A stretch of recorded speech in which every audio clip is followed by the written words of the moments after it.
The French psychologist Coué, he there is something called la méthode Coué, the Coué method, which is you tell yourself, I am great, I am great, I am great.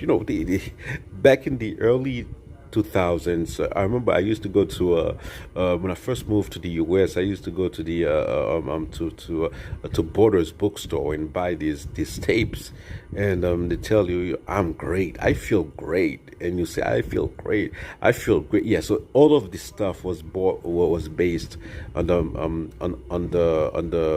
Coué method. Yeah, it's just to repeat something to yourself, but it doesn't work. I mean, it's like try to say yourself, "I'm an elephant," and see if you're gonna become an elephant. Like, yeah.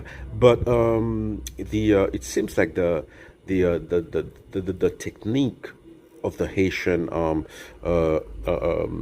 state, the Haitian government is the method Coué.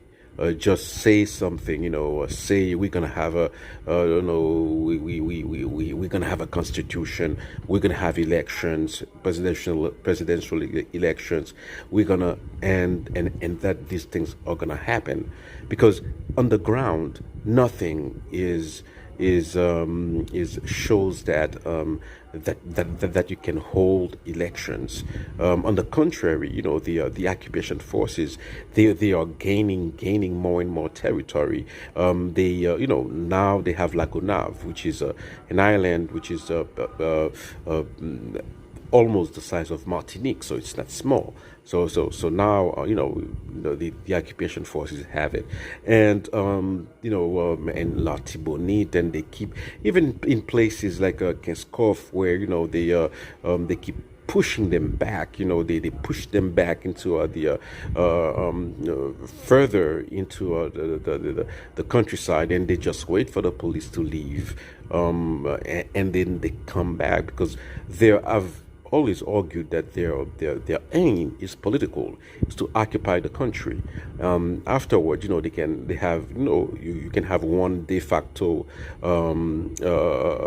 head, or they can just separate the country into territories that each group, each gang has control over. But that's what they, but the government keeps talking about constitution, keeps talking about, you don't want, does it make sense? There's a complete disconnect between what's going on the ground and what the government is saying, and the priority would be to build an army, and that takes 5 to 10 years. So in the meantime, you have to find a way to